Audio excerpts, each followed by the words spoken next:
माननीय प्रधानमंत्री मोदी जी का जोरदार स्वागत। ভারতের প্রধানমন্ত্রী নরেন্দ্র মোদি টানা তৃতীয়বারের মতো উত্তরপ্রদেশের বারাণসী থেকে লোকসভার সদস্য হিসেবে নির্বাচিত হয়েছেন। মঙ্গলবার ৪ জুন নির্বাচনের ফলাফল ঘোষণা করে দেশটির নির্বাচন কমিশন।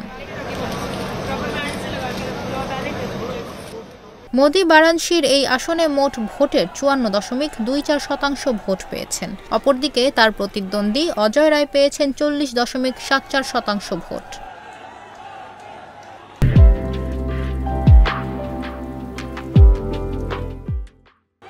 প্রকাশিত ফলাফলে দেখা গেছে মোদি বারাণসীতে ৬,১২,৯৭০ ভোট পেয়ে নির্বাচিত হয়েছেন।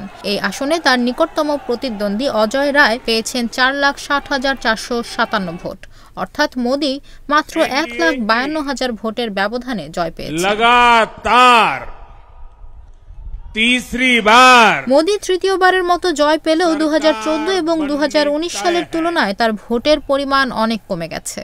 ২০১৯ সালের লোকসভা নির্বাচনে তিনি তার প্রধান প্রতিদ্বন্দ্বী সমাজবাদী দলের শালিনী যাদবকে ৪,৭৯,৫০৫ ভোটের ব্যবধানে হারিয়েছিলেন। সেবার মোদি ভোট পেয়েছিলেন ৬,৭৪,৬৬৪টি। অপরদিকে তার প্রতিদ্বন্দ্বী শালিনী পেয়েছিলেন মাত্র ১,৯৫,১৫৯ ভোট।